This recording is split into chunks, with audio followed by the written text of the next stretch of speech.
নমস্কার, আমি Tania, tarot astro numerology specialist. বর্তমানে আপনার পার্টনারের আপনার প্রতি কারেন্ট ফিলিংস সম্পর্কে জেনে নিই। চলুন দেখি।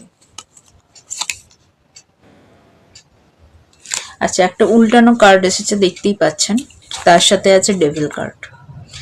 এই দুটো কার্ড বেরিয়েছে, চলুন রিডিংটা জেনে নিই। আচ্ছা, বর্তমানে কিন্তু আপনার পার্টনার প্রচুর অপরচুনিটি লস হয়েছে, মিসচান্স হয়েছে, মানে কোনো কারণে হয়তো সে আপনার থেকে যেটা চেয়েছিল সেটা তার সাকসেসফুল হয়নি, ঠিক আছে, যার জন্য সে কিন্তু একটা খারাপ ব্যাড লাকের মধ্য দিয়ে যাচ্ছে এবং তার ইনটিউশন পাওয়ারটা কিন্তু আপনার থেকে যে আশাটা হয়েছিল, যার কারণে কিন্তু এই সমস্যাটা হয়েছে। বাট কেন হয়েছে তার কারণ হচ্ছে ডেভিল পাওয়ার, ঠিক আছে। ডেভিল পাওয়ারে দেখাই যাচ্ছে যে আপনার পার্টনার কিন্তু ডিস্ট্রাকশন হয়েছে, এটা অন্য কেউ তা আপনার পার্টনার উপর কিছু প্রবলেম